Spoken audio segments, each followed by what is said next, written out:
Good morning. Hey, John, how are you? Good, good. Let's Good. see. Hey, Chop. Hey, how Yeah. you doing? I can see All you. right, Lil John.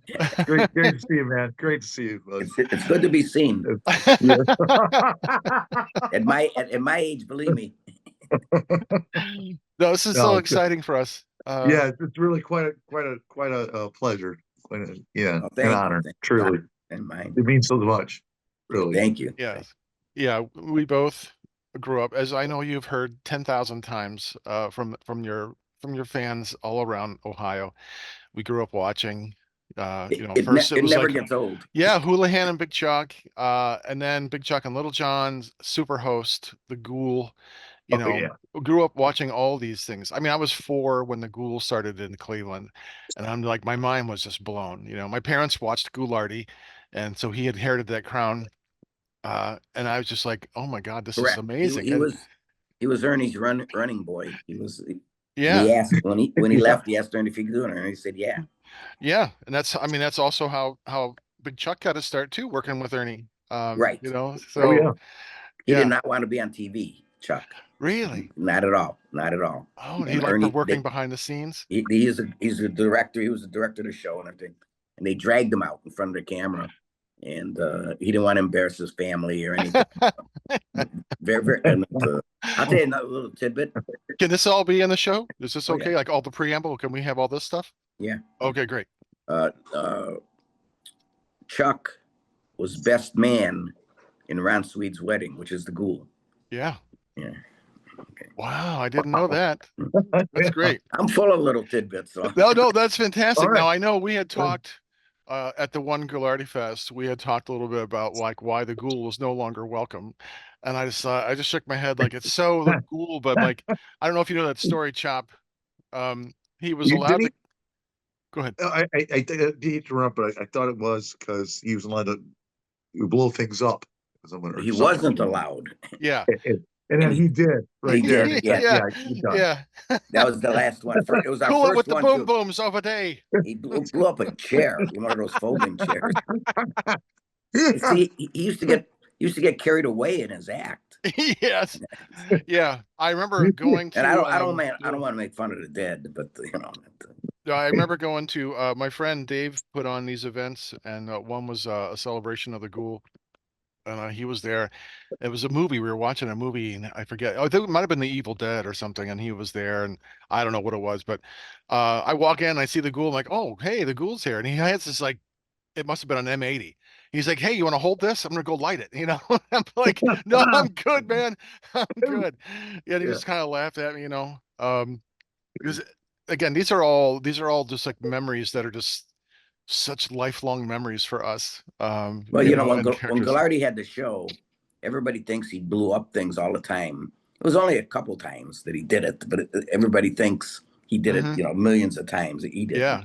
Oh, the Gould made a habit of that. I mean, Right, from like right, Yeah, the every flying show. Gamma Yeah, model, I Froggy was remember always that. gone. Yeah. Froggy's blowing up, like taking right. it. Then he went to outside, like when he came back to Cleveland in the late 90s, he started doing things outside because the explosives were much more powerful, you know. But having models like blowing models up and stuff, it's like, I mean, I was in my heyday. It had Yeah. everything I wanted, like monsters and blowing things up. Like, what more could a 4-year-old boy want? Oh man, that's good. Well, we're gonna go ahead and gonna do our great intro, John, and we're gonna have a good time. Um, I just want to make sure how much time do you have for us today? I I don't want. I got time. Okay. I got All until right. until Browns game starts. Oh yeah, well, that's no All right. problem. Yeah, well, that's Let's go Shador. Yeah. so. All right, Go Browns. Browns, Let me period. tell you, Right. I'm a very big sports fan. Cleveland sports fan. And Right of on. course, Yes, sir. My Bucks won yesterday. That's and I Yes, sir. and I did go to Ohio State. So and I got mhm. many stories to tell about that because Okay. I lived with Woody Hayes' son. But Oh. right next door. Anyway, so uh, uh, I watched the Browns for comic relief. They are horrible. I stopped watching a long time ago, and I have friends who are diehard fans, and I said, at this point, it's an abusive relationship. You just got to leave. There's no point. You keep on getting your hopes up. I'm like, no, it's just not going to happen, man. I'm one of those friends, by the way. But anyway. Yes, you are, Chop. I'm like, Chop, Chop, Chop. We even moved our recording days away from Sundays so Chop could watch the Browns lose. And I'm like, man, you are gluttons for punishment, my friends. But yeah. Yeah. All right, we're going to do our awesome intro. Then we are going to get into it. We're going to have a lot of fun. And Good. I've been waiting for this for quite a long time. So thank you. This is Richard Clark And Joe Katie. of Among These Ashes, and you are listening to Heavy Metal Horror Podcast.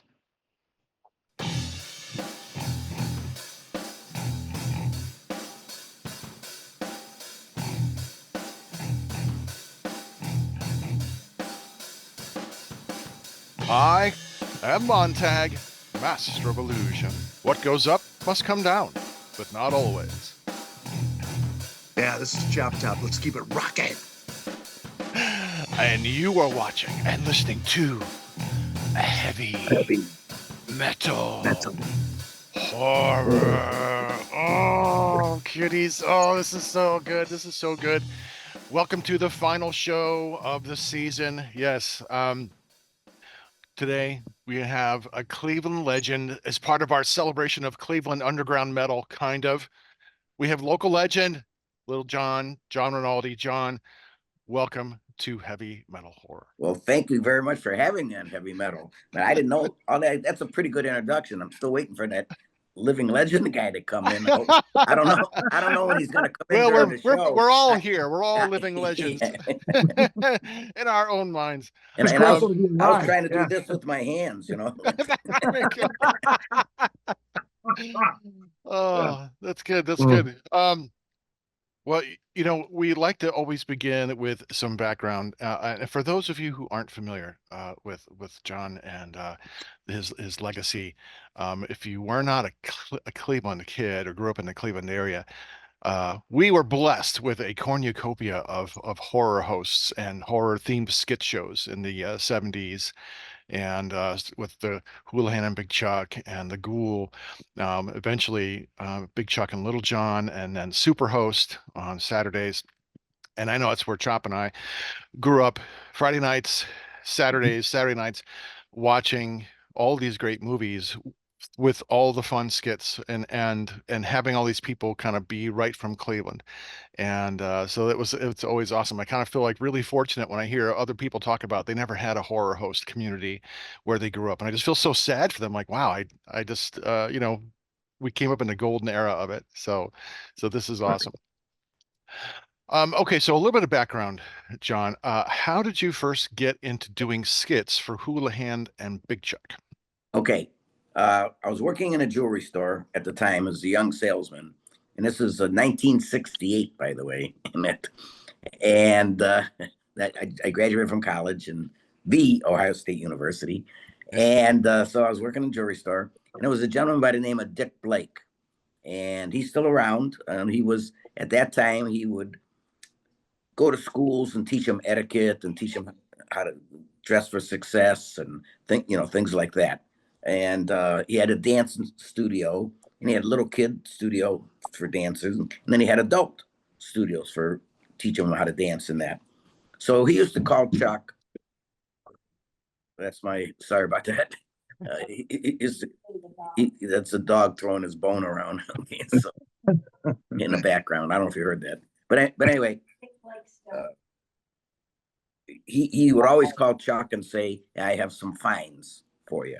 Okay. In the meantime, he came in the jewelry store, and as fortune would have it, we cracked his stone, unfortunately. So he wanted money, and we wanted to give him a stone because we're the jewelry business. So he would come in. He was very nice. He'd come in and say, settle the claim. And they told me, go make him laugh. Get him out of here. Being the young salesman, go make him laugh. Okay. So I'd go up there and make him laugh. So after a couple times, he says, "Do you like to be funny?" And I said, "Yeah." He goes, "I know these guys who land with Chuck." I said, "Well, here's my card. Tell them to give me a call." And that was it. Okay. So in the meantime, he did call Chuck, and he told Chuck, Chuck said, "Hey, I need a little girl." And he says, "Well, I don't have a little girl, but I have a little guy." And he said his name is, John Rinaldi. And Chuck says, "Oh, I know him, which he didn't. But my uncle was his doctor. He thought I was the doctor's son. Oh, okay. And he was his doctor when he was a kid, and he had his first 2 kids were born through my uncle and everything. So he says, I'll just give him a call. Okay. So anyway, so he calls me at the jewelry store, and I answer the phone, and he says, Big Chuck here. And I'm thinking, oh, yeah, baloney. And who calls and says Big Chuck? In the meantime, I find myself calling people saying Little John now. But anyway, so he tells me he wants to do a skit and this and that. And it's called Bridget the Midget. And would I do it and everything? And I said, yes. He said, okay, I'll send you everything. I didn't get anything. So I just figured it was Dick trying to get even with me and that. So a couple days later, Chuck calls, very efficient guy. He would check up on everything. In fact, just a little sidebar here. We taped like, let's say every Thursday, he would call me to remind me. I was only on the show like 40 years. Okay. And he would still call you? Yeah, every week. Every week. Every week. Hey, John, just a reminder, that show you've been doing for 40 years, yeah, we're still doing it. So and he was very much, he didn't leave anything to chance. Okay. That's So, great. so anyway, so he called me, he said, hey, how'd you like the size? I said, I didn't get anything. He goes, oh, you could do without it. He says, okay, here's what you need.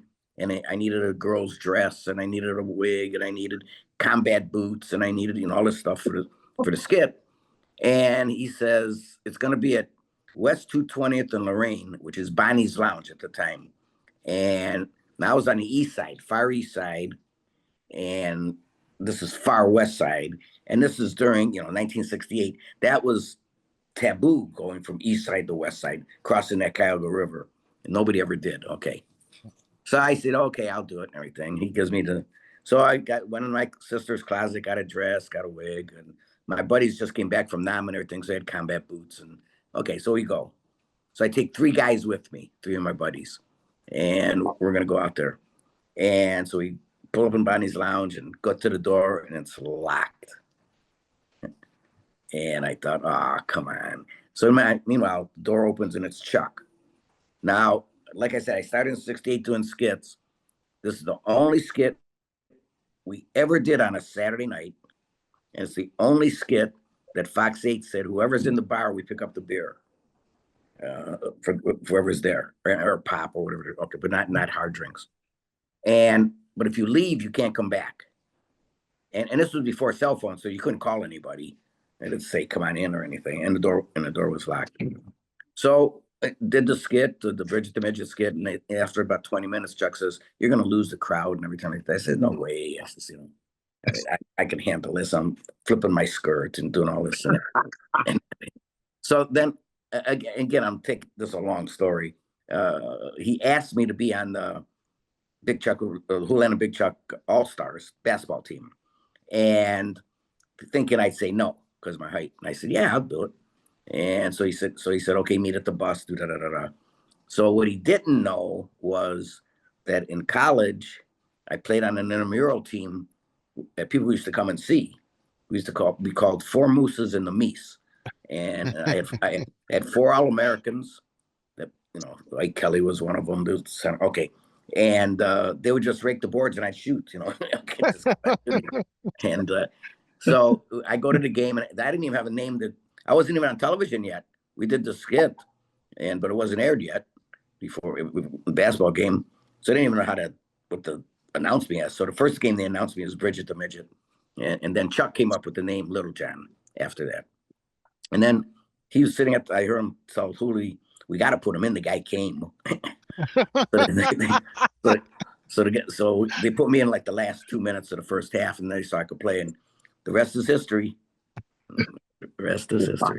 I saw the Hoolihan and Big Chuck All-Stars. I think a couple different places. You came to Amherst. I played at the Amherst High School in Vermillion. That's where I grew up. And I remember you guys coming and playing. In Vermillion, yeah. That's where we filmed The Streak. Oh, really? In the gym. Oh, nice. In the gym there, yeah. Oh, that's fantastic. Yeah, Art Lafredo. Yeah. Yeah. Oh, that's great. That's great. Well, what attracted you to comedy as a genre? Because I know you said you went to Ohio State, and what was your degree in? Well, Marketing was what Okay. I actually graduated, believe it or not. Okay. There you go. All right. Yeah. And when I went, they had to take everybody. It was a state school. They had to take everybody. And even though my grades were okay, they weren't great in high school.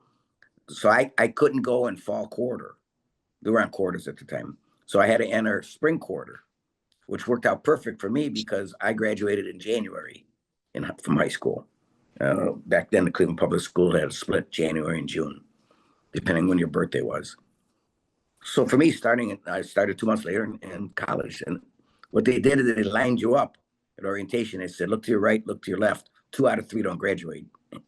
And so I looked to my right, looked to my left. I said, what's your name? What's your name?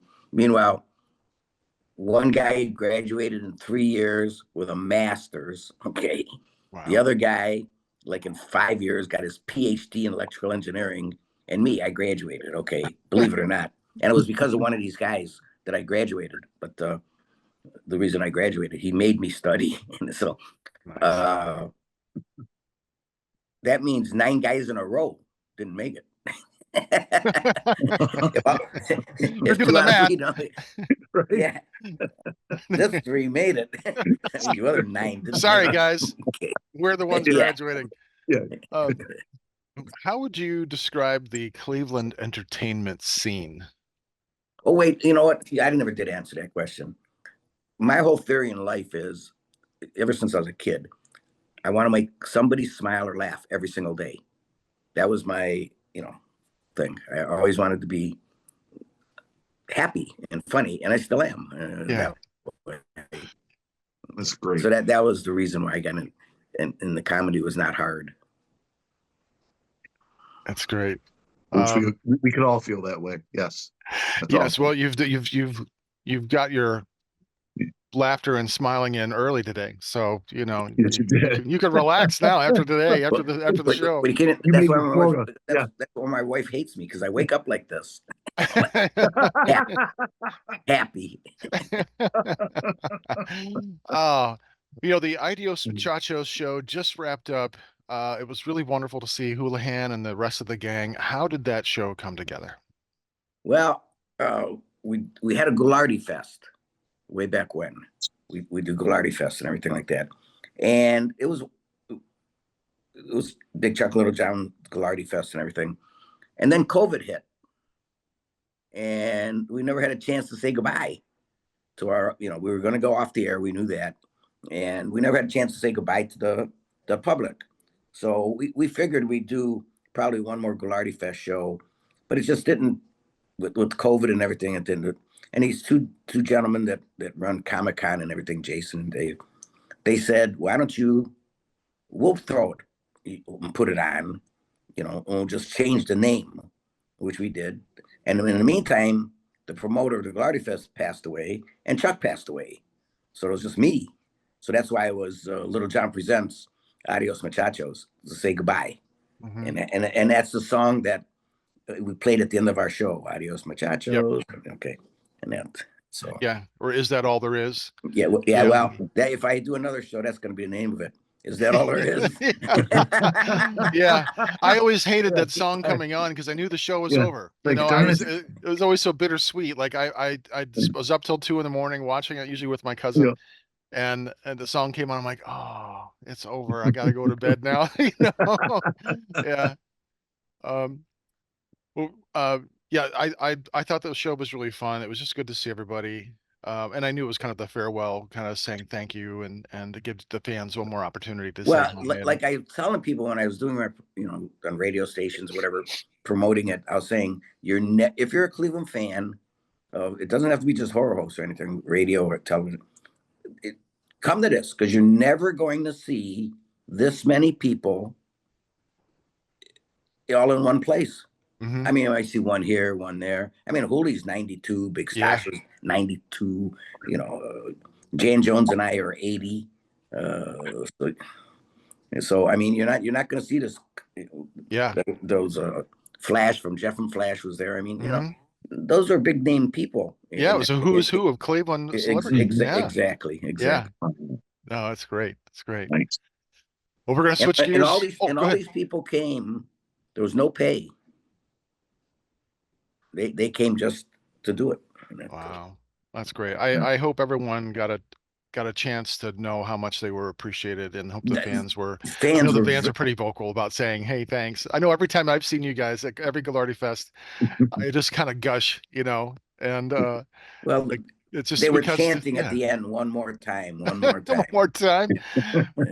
Well, if you ever do put on one more show, please let us know. We would like to be part of it, involved in somehow, any way, shape, or form. If I did another show, I cut it down from 3 days to 2 days. I would cut it down to 1 day. And knowing it was a toll.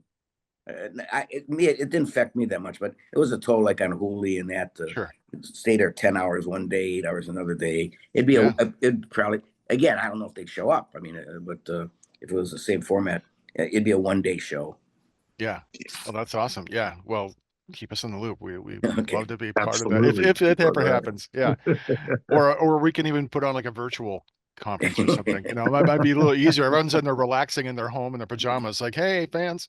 We're gonna switch gears a little bit to talking about heroes. Like, who are some of your, or when you were growing up, or even now, some of your entertainment heroes? Bob Hope. Oh, nice. One and done, Bob Hope. Okay. Did you ever have a chance to meet him?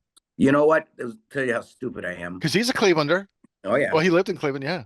He was here for the 100th anniversary of Cleveland, and it was downtown Cleveland, and they did a great job. They blacked the streets off and everything. And Chuck and I volunteered for this charity to be in the dunk tank.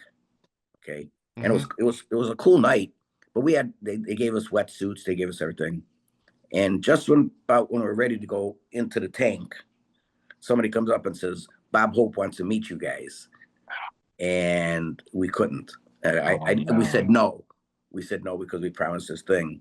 And that was my one and only chance to meet him in person. I did get thrown out of his estate in California. My buddies and I, we snuck in, and I got pictures of me trying to knock on the front door before security took me. we snuck. He had this big gate, and I knew he wasn't home. But I still wanted to do that. He had this big gate, and it opened, and we squeezed in between the garbage truck came in, and we squeezed in between. That's how we got in. That's awesome.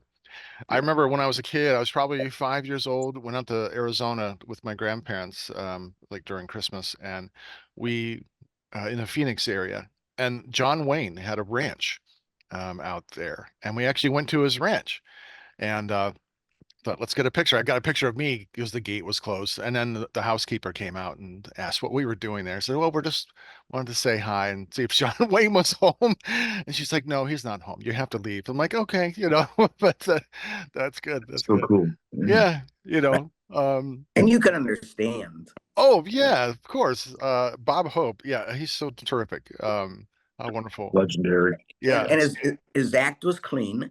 Mm-hmm. I don't ever remember hearing him swear at all.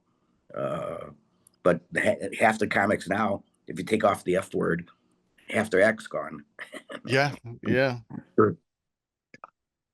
Louis Anderson is also another comic who worked clean. I remember seeing him in Cleveland, but probably a couple years before he passed. Oh yeah. He was fantastic, just really wonderful. It's like, oh my God, it's been on our show a million times. So Tim Conway. Yes. Another guy. Oh, yeah. Another Yeah. Clevelander, right? Yes. Yeah. Now, Tim I met many times, and we get along very well. What we did. But, he was always hysterical. The improv ability. Oh yeah. Probably the funniest guy I've ever met. Probably, really.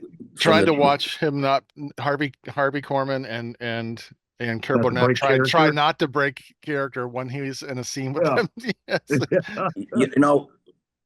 Chuck and I had the pleasure of opening for him and Harvey at the Palace Theater when they were in town, and they did an act together, and sort of like Billy Joel and the guy from England. But anyway, anyway, we got to open for him, and Tim was flying around, and we go into the Palace Theater, and they give us our dressing room, and it's like a concrete cavern. Okay, it's got a little two chairs and a mirror. Okay, and then Tim comes by. He goes, "What are you guys doing in here?" I go, "It's our dressing room." He goes, "Nah, come to my dressing room." Go to his dressing room. It's like a living room. It's huge. Okay, couches and food, booze, everything. Okay, Nice. so It's good to be the king, right? exactly, from the father. Yeah. exactly. So, like I said, we opened for him, and here I had never met Harvey Korman before, and that's another story. But here he was, he's slumped all over, walking like this. I thought, oh my God, this guy ain't gonna make it. And he sits in a chair, and they said, okay, you got to get ready and everything. So he goes up those 3 little steps. He walks to the stage. He's sitting in the wings, and I thought, this guy's not gonna make it on stage. And when that theme song came on, it was like bum bum bum bum bum bum bum bum bum bum bum bum bum. Stands up, girl puts his one sleeve, other sleeve in tuxedo, went out and did his 10 minutes that he had to do at the beginning, comes back. As soon as he cleared the curtains. And Wow. it's in their blood. It's in their blood. Show must go on. Yep. Oh my goodness. Oh. Yep. Has I usually, since we ask and we interview like people who are in the music business, most of them who have met some of their musical heroes. So the question, the setup would have been like, have you been able to meet any of your heroes? But you had said no, you had a chance, but you didn't. But how has the position that you've been in with the fandom and the fame, how does that influence how you respond to fans who want to come up and meet you? How does Oh that no, I love feel? it. I love it. Don't get me wrong. I mean, it's when they don't come up. I want to stop them and say, "Hey, you know who I am?" No, so, Yeah, no, take a look at this, huh? You know, there's a gap in there from when Chuck and I went off the air and everything, then came back. There's a gap of people that don't know us, kids. They're in their 30s or 20s now and everything like that.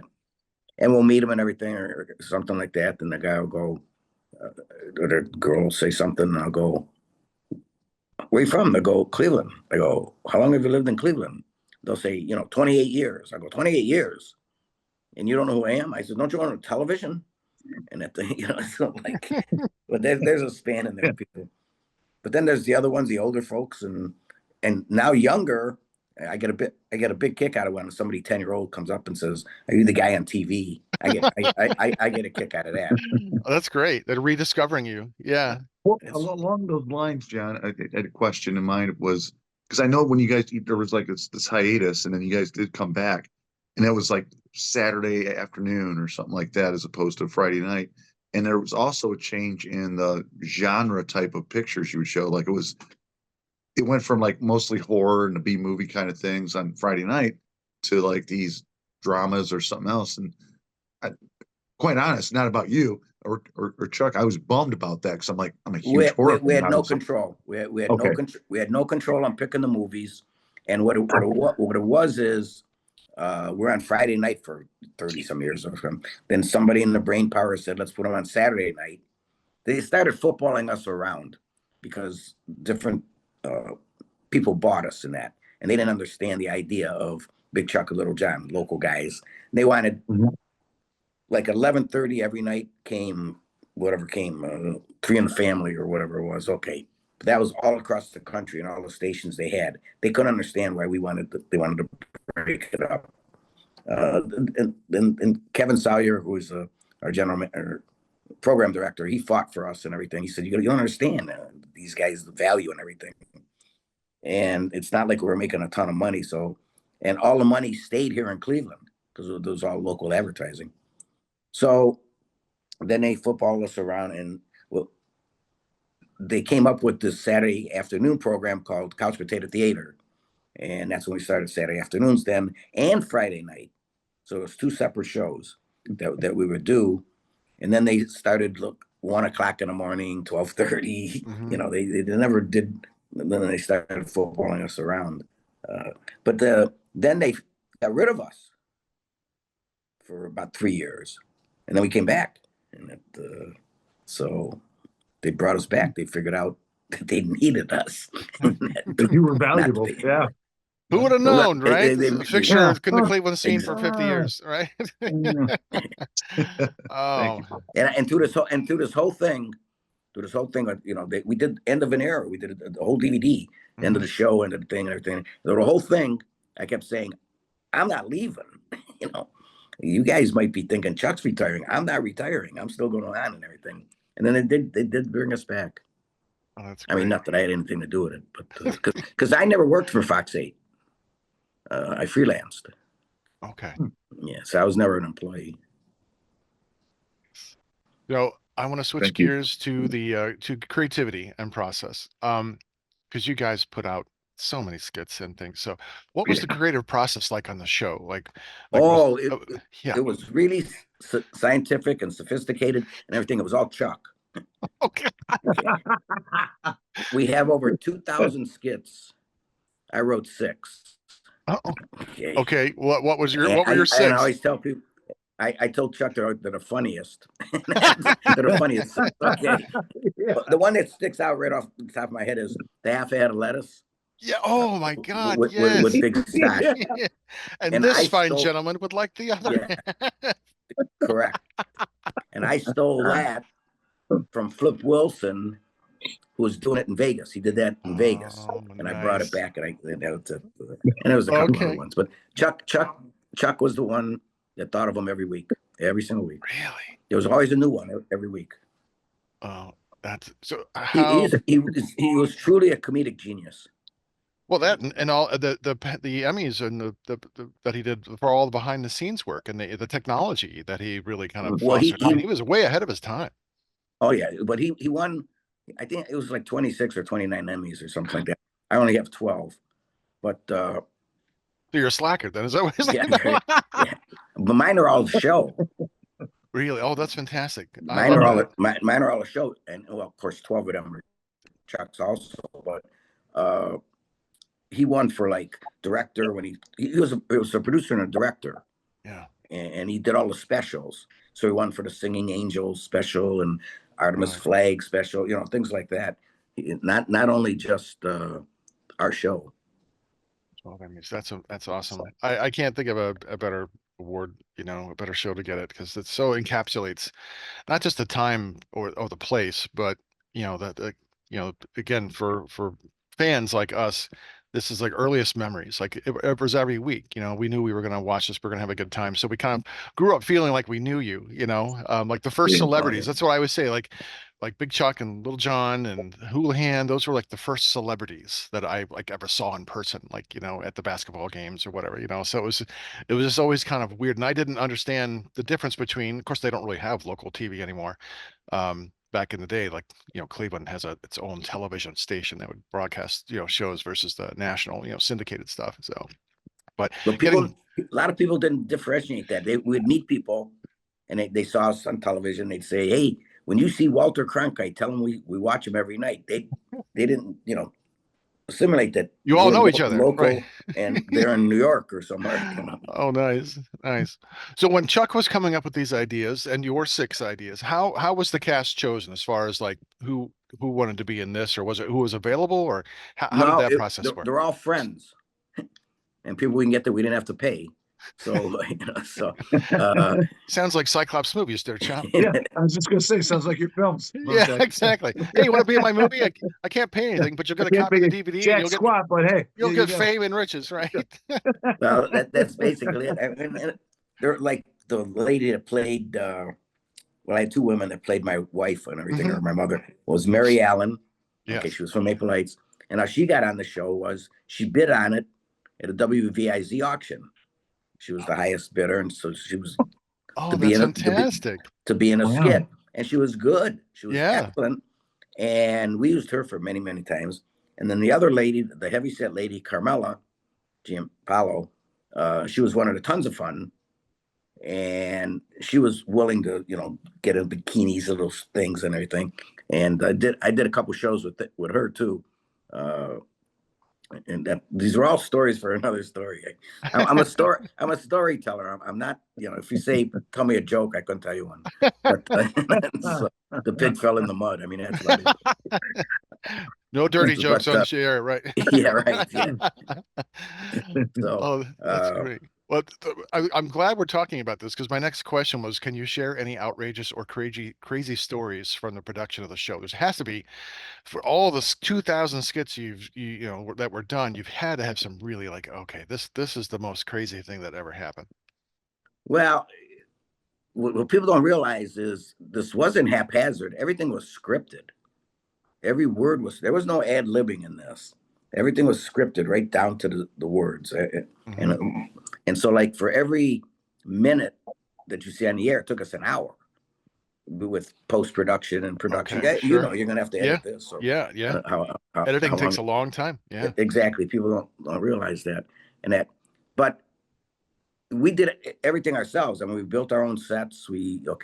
And one of the crazy incidents, there was a lot of them, but one of them was Samurai Weatherman. We took off from John Belushi and everything like that when he was from Saturday Night Live, and even though they're opposite of us, but anyway, so at the time, Rick DeShant was doing a Samurai Weatherman, and I was a producer. I don't know if you remember it, but I was a producer that coming up and said, "Wrap it up, keep going, you got to get out of here," and everything like that. And that was sort of like a parody about Dick Goddard because he kept rambling and rambling and rambling. Okay, so anyway, the guy picks me up, Rick, and he throws me through the set, through the weather set. And again, we took cushions from the couch. We took, this was not, a professional stuntman going through this thing, and where we had nets and things. Okay, so we put all the cushions, everything like that. Well, in his excitement and his adrenaline, he threw me past the cushions. Okay, so I landed on the concrete floor. Again, young, no problem.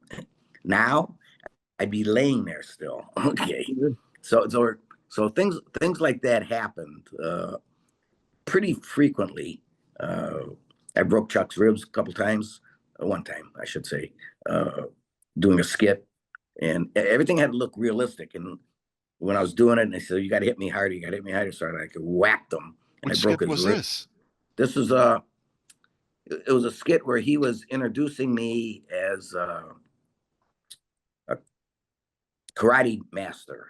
Oh, yes. And so he's interviewing me, and he would say something. I'd go, "Well, what you do is whack, whack, whack," like that, And so so when he went down, and I go, "And then you kick him," and bam, I kicked him right in the ribs, okay, and really let him have it, like and he broke his rib, or cracked it or whatever. But there's nothing you could do. But things like that did happen on a skit. But my fourth skit, which was oh my God, troglodytes. Oh yeah, troglodytes. Yeah. Uh-huh. And I was excited to do it and everything. I never told Chuck I can't swim. Okay. So it's at Hinkley Lake. We do this where I run into the water, and that's Big Bertha. I don't know if you know. Okay. Oh, it's one of my favorite skits. Okay, so that was my fourth. Yeah. That's the one that actually catapulted me. But anyway, I run into the water thinking, I'm only going in 8 feet. How deep could it be? Well, it was a boat ramp, and I went, boom, right down. And Chuck's directing over here. The next thing, if it wasn't for Chuck's son, Michael, who's passed away, I'd still be in the water. He was sitting on the shore watching. He came in and dragged me out, and out of the water. Wow. And again, we did many water skits. Why, I have no idea, but knowing I can't swim. and we always did them in the fall. I go, Chuck, you had all summer to do these. When the lake was warm. It's 40 degrees out here. Oh, the lake's warm though. Okay. And we would do dumb things like the certain ethic fish finder. Okay. Yeah. Okay, where I would be, he'd pull me up and I'd have my binoculars, okay, like that. Right. But I had to go in the water. Over here. Yeah, I had to go underneath the water and everything like that.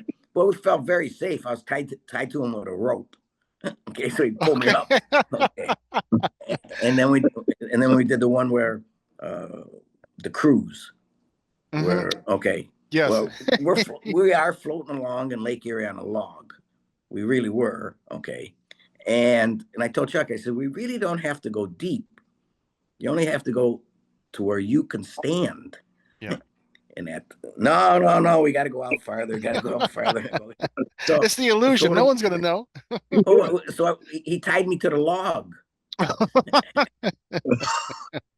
I mean, it was things like that that they're funny. I mean, and I knew that this isn't going to anything, and a lot of things were. I don't know if you ever saw the one back to back. We're on top of the building. Oh God, yes. It's You said it. terrifying. Well, they don't even let you on the roof anymore. Here we are walking the railings, Yeah. and so everybody says we were worried about falling, and it's only like 2 foot. But again, you're young, you're dumb. I mean, I could walk, you could walk 2 foot, you're not going to fall. Now, I need a 4-foot sidewalk to make sure I'm not Yeah. going to fall. Right. You get nervous, and so your balance isn't as good, even though you're not going to fall. Right. I mean, It's so just the idea of it. Yeah. exactly, you're up there, and but Yeah. we walked it, we did it, jumped up and back, and So everybody says, "Weren't you worried about falling?" And we said, "No, we were very secure and everything's safe. We tied ourselves to each other." Okay. Like that's gonna stop. That's gonna anything. stop. Yeah. Well, and That'll the theory behind that was, and Chuck and I had this all the time. If I go, he goes. if he goes, I go. And that like we'd be standing in line and somebody would want, get our autograph, shake our hands, and they'd sneeze in their hands, and then they'd shake your hand. Okay. Oh. So what you do right after that, one of us would like do one of these on each other. Oh. Now, when you guys had, I was also going to ask this question, and it might be pretty silly, but when you had a live audience there, those fans that they bought tickets for the show? No. Or were They would free to come and call go? in or write in at the end of those, and say, hey, we got a Cub Scout group, or we got this and that, and then we'd give them a night if they could make it and that. And then there were regulars that came down all the time, every week, like Jim Szymanski, and that the guy that would start the show and everything, and a couple other guys, and we had a lot of important people. Bill Cowher wanted to come there. He was the coach of the Wow, but yeah. but he played football for Cleveland. Yes, he did. And so like he That's came the down team with Doug Deacon, and he came down with oh my God, the little guy, Dino Hall. Yeah. Names lately are skipping me. I have to tell you that because I have so many in my head, and that's so. But they used to come down and to watch the show and that. So cool. That was a question I was going to ask, because I always wanted to come to a taping, and I knew Me too. my dad was never take me there. It was just not going to happen. So I'm going to jump ahead to that because we're going to come back to other questions. But okay, let's pretend that I'm 8 years old and I'm going to a taping. What would that experience have been like? I want to live it. So I get to go to a taping. What night was it on? When did it start? All those things. They were on a couple nights. For a while, they were on Thursday, then they were on Wednesday. They moved us around a couple times, but it was always right after the news. That's when we taped. So if it was 6 o'clock news is over at 7, we tape at 7, that type of thing. It wasn't like now they have news forever. But Right. So anyway, that's when we would tape. And then at the end, when we were just doing the couch potato theaters and for the half-hour shows and that, we would go in like during the day, whatever day they gave us, and we'd knock out 10 shows at a time. Because we're with a half-hour show with nothing but skits, we were only on like 6 minutes. Hey, coming up next is boom. Hey, thanks for coming. Boom. That type of thing. Right, 6 right. 6 to 8 minutes. So you could do 10 shows in that. So you're an 8-year-old kid. First thing you do is you drive in, or not you, but whoever's taking you, and you have to go through the gates to get in. You buzz the thing, and it'd say for the taping. Then you park in the back.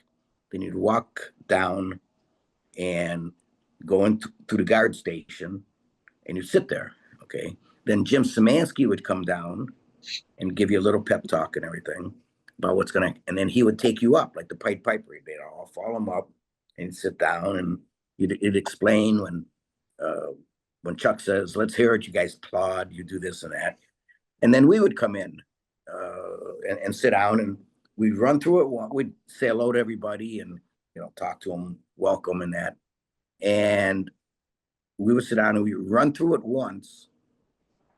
I never saw the script.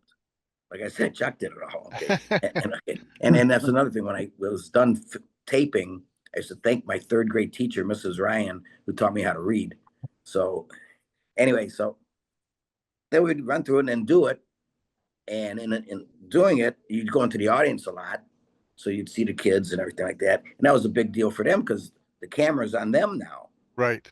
And then during the break, when we would come out, a lot of times they pan the audience. Mm-hmm. So that was a big thing. And then afterwards, obviously, PJ party, and we go into the crowd and sign autographs. Yeah, and you would have if it was a birthday, or they would sometimes do a trivia. I remember there was you did probably, it must have been King Kong versus Godzilla, where you had a Godzilla trivia and would give out models. And right, we like would go to the audience like 3 times with questions, and the Chuck would ask a question. I go in the audience, whoever had the answer, and that's one of them is, and I don't know the question or the answer, but Bill Cowher, at the time was a player. And he was sitting in the audience, and he goes, "Ooh, ooh, ooh, pick me, ooh, ooh." So we have that on tape. And now he became, all-star coach and everything like that to the Steelers. That's great. That's great. Oh. Okay, now we're gonna go back to where I was in my question list. This is a little bit about just public appearances. So you have done an incredible amount of public appearances. So what is your favorite food to eat on the road? We eat the good thing about Chuck and I is we eat everything. I mean, so on the road when we were going to Detroit, we'd pack sandwiches and food and everything and eat. But we'd eat pizzas, hot dogs. Yeah, we eat everything. And at the end of every basketball game or baseball game, we'd go to a local bar. And what it was, it's like it was the unwritten rule type thing that they were paying us to go there a minimum amount because we used to rent a bus and do all this stuff. But nobody on the team made any money. We would go to the bar afterwards and spend it, the local bar. So we made 200 and would spend 225 or something. But keep it in the local economy. Yeah. Yeah. So but you had so fun though, right? Oh, tremendous amount. Oh, that's so great. And we partied hardy. I mean, we'd come home at 3 a.m, 3:30, things like that, because the bars are open till 2. That sounds like me. One time I came home at midnight. My wife asked me what happened. Did you have a bad time? What happened? Oh, that's great. Now, we had talked about some of the skits before, but I'm going to ask you, what are some of your favorite skits? I know Chop and I both have some favorites that we want to ask about, but what are some of your personal favorite skits? Well, Troglodytes would have to be the one that's my Okay. favorite, because that's the one, like I said, that was the big springboard. And Mhm. and then all the rest of them, I enjoyed them all. Enjoyed doing them all. When You're Hot, You're Hot. I like that one with Soul Man when we did that. And a lot of the water skits, now that I look back at it, are sort of pretty funny when I can't Yeah. swim. And that I love the certain ethnic snowblower. and I don't know right, well, that was done at my house. That was done at my house in Brook Park. Oh, really? No, those are my front steps. Okay. Nice. And, I don't know if you remember the one that they took the piece of glass, like he was breaking in the jewelry store. Yes. Okay, that was my jewelry store downtown. Mhm. Okay, so he takes the glass out and then he puts it in the window in the garage. Right. That was my garage. Oh, nice. Cool. Oh, that's fantastic. I think one that is probably goes down. Maybe a lot of people ask. It's definitely one of the best ones, and I have so many good memories of watching this. The sound engineer skit. What can you tell us a little bit about that? Because I know it was like one shot, right? One take. One take. That's one of the few we ever did on one take. So you had to have myself and Hoolihan and Chuck both had to do it in one take too, because we're all in it. And he gave me the song, and I went home and practiced in my basement, going up and down the ladder and doing a thing. And then when it actually came on, the one mistake, and it wasn't a mistake, I played it off okay, was when they play a song, you hear the hit the bass drum boom. Well, I was supposed to pick up, the mallet and hit the bass drum, and there was no time, and and that's when I kicked it at the same time as the music was on. But that was one take. That's amazing. That's amazing. Oh yeah, it's Yeah. fantastic. It's And a then go Chop. No, that's a good one. I agree with you. I Yeah. remember that now so The door fondly. opens and I can't stop laughing every time I see Hooli going shwap shwap shwap shwap. The faces that are being made. Well, it's Chuck Cooley and Art And LaFredo. Art LaFredo, yeah, all the three of them. Arnold Fredo, yeah. It's like watching when I watch readings by Robert. I just Hoolihan always had that kind of very rubbery face expressions. He could do all these very exaggerated expressions with his eyes and Very talented guy. Very talented. yeah. If I had half his talent, I have no talent at all. I mean, I just make people laugh. But if I had half his talent, boy, I'd have been a star. I mean, he could do everything. You tell him, hey, Hooli, I want you to do an East Indian accent. And he goes, what is it? It sounds like this. Boom. He would do it. I mean, I have trouble doing my own accent. Well, I know I had reached out to Hooli and his daughter, so I'm hoping to hear back. I'd love to have them on the show because I know that he's a good storyteller as well. And That's right now. That's all we have is stories. that's what we like hearing him. All the stories, Absolutely. it's like reliving those moments and seeing a little bit more and appreciating them at a different level. So, okay. What's the one thing you love most about being a local celebrity and a beloved staple of late night entertainment for generations of viewers? What I like is when I walk downtown or anywhere and people say, hey, Lil John, hey, Lil John, they blow their horn. That's what I like. Then I start singing, it's my town. This is my Nice. town. And I'm not afraid of, like people say, I won't go to here, I won't go there. I'm not afraid of going anywhere because I figure nobody wants to hurt me. Nobody. And that was the time when they had when John Lennon got shot and everything. They had like Tana Carly and Tim Taylor and that. They wanted bodyguards to go with them wherever they went. And the station said to us, you're not. They were doing WJW promos when they went out. Chuck and I did personal appearances. They didn't do personal appearances, and they said, we can't go with you guys and take about. I said we don't want any bodyguards.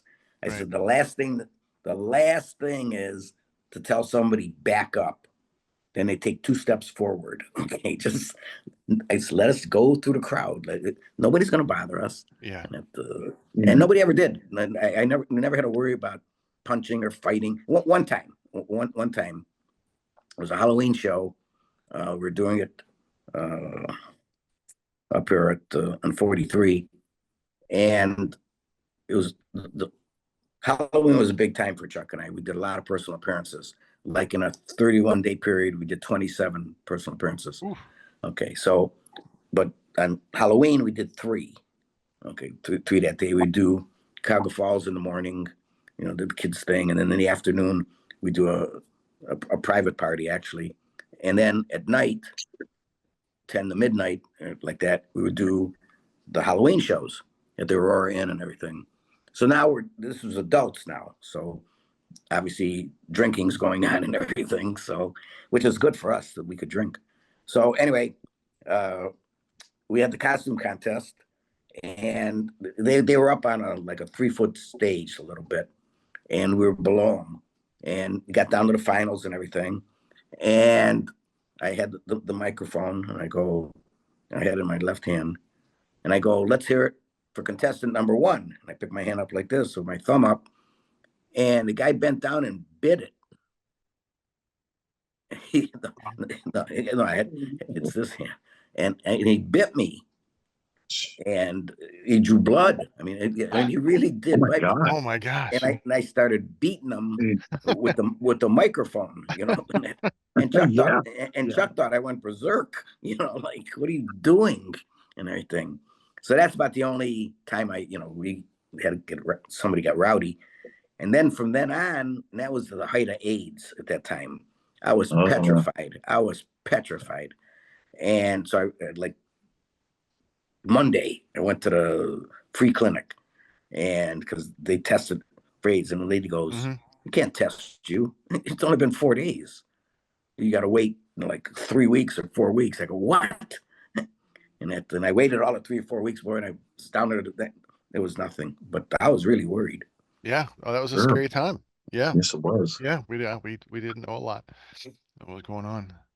Okay, John, I'm going to switch gears a little bit. We're going to talk a little bit about some hypothetical situations. You are starring in your dream movie. I want you to create your perfect cast.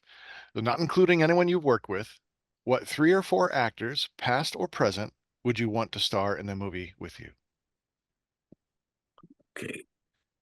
Do they have to be actors? No, it could be anybody. Yeah. All right. Well, I'd want Bob Hope. Okay. It would be it would be a comedy. Yes. Okay. I'd want Jackie Kennedy, because I thought she was one of the most beautiful women in the world. Okay. Let's see, who else would I want? Yeah, okay. I'd want like John Wayne. Now, there'd be one that I'd put in. And somebody like Dean Martin or something like that. Okay. So I'm talking about a comedy cast. I mean, yes. No, I can see it. I can totally see it. And it would be also Tim Conway. And I worked with him, so you can't count him. Yeah. It would be a cast like that. Oh, that would be a great cast. Because John Wayne can, I mean, as serious as John Wayne did comedy roles too. He did a lot of one comedy. Of the best ones was him and Dean Martin when they got together. Yes. And again, a guy that I thought was hilarious was Jonathan Winters. Yeah. Yes. Yeah. He could read a phone book. Literally could read a phone book and make you laugh. Yeah, I think that's where Tim Conway took a lot of that improv humor from Jonathan Winters. I saw them both being very similar in that improv ability. I saw him on Johnny Carson show one time. He gave him a stick. Johnny Carson gave him a stick, and he did a 10-minute thing with this stick.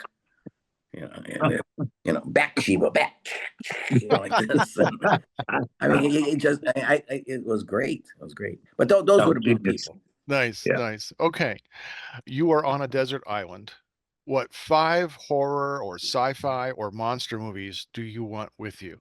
Well, there's a point that's really going to be sticky. Believe it or not, I never watched one of those movies. Really? No, you people, they go, "Hey, did you ever see Night of the Fly?" Oh yeah, I never saw any of them. I never watched any. Really? And nope. Oh, I did the show, and there was no movie. They put us in between. Okay. Yeah. And then Friday night, I was out. And I didn't stay home. But I thank you guys, because when I saw Count Yorga Vampire, you guys did that one. Scared the hell out of me. I stayed awake the whole damn morning. I won't say I never. Thank you for that. I did watch the show, but I couldn't tell you one movie from another. But to this day, in all fairness to that too, I watch a lot of television, and I couldn't tell you one movie from another. And I read a lot. I read a lot of books, and I couldn't tell you the titles of them. It just skips over me. And you're there for the moment. That's good. Exactly. That's good. Okay, and the last, just like favorites. I don't have a favorite anything. Okay. I don't have a favorite color. I don't have a favorite, not food, favorite restaurant. I mean, I like a lot of things, but I don't have a favorite. Okay. I guess favorite wife. Okay. There you go. Yeah, she's listening right now, so you better. I only have one wife. Yeah, that's right, sir. Yeah, otherwise she might bite your thumb, other thumb. Okay, last hypothetical question.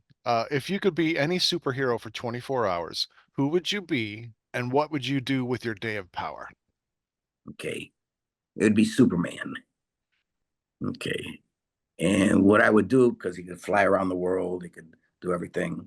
I'd eradicate all these terrible, terrible people that are monsters and everything that breed on other people, and that the leaders of the countries and that are just eradicate them all.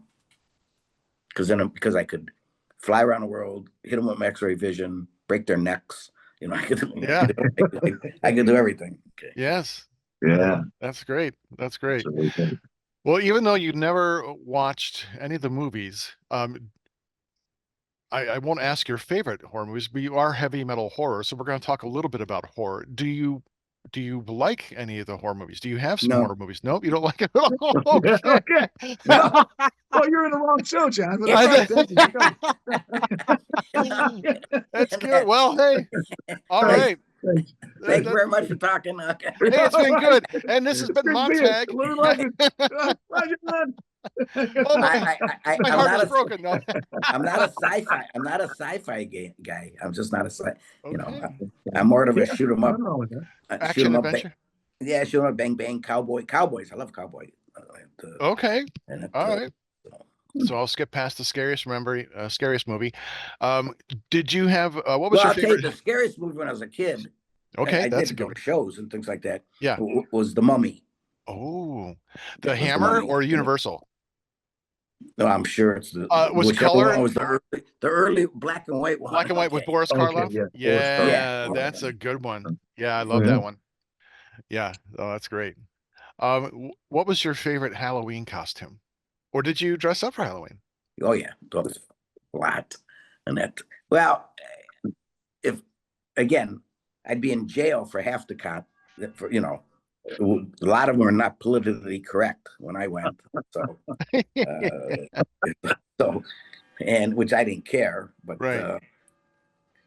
what my favorite one actually, I was probably. Let me see, how old was I? Probably Johnny was 10, 40. 40. I was probably 40. Okay. Okay. Okay. And my kid was going out for Halloween. Maybe I was a little younger than that. But anyway, and he didn't have anybody to go with him out for Halloween. He was like 8 years old or something like that. So I said, I'll take you. So I went to, at the time it was Woolworths, and I bought a costume for like $1.99. One of those little kids' costumes and everything like that, Yeah. that you just slip over your clothes, and it was real thin, and you had a mask, a plastic mask. Oh, over your Yeah. face. They cut your lips all the time. Yeah. Right. Yeah, Yeah. exactly. Yes. Absolutely. Uh-huh. Right. And so, and I went out with them. Okay. So they didn't know me from another little kid because I was covered from head to toe and everything like Nice. that. And I was showing them how you could get more candy, but you have to take an extra bag. And it's saying what you do, you get your candy, and then you tell the people, my sick brother is at home and he can't get any candy, and they put candy in. Okay. Oh, that's great. Man, I and wish we had Oh, interviewed you a boy. couple months ago before I went Right? trick-or-treating. and then I was telling them, if you when we got home, we didn't do this. I never did this, but I thought of it at the time. I says, you go with a can with a slit in it and say you're collecting for UNICEF. Oh no.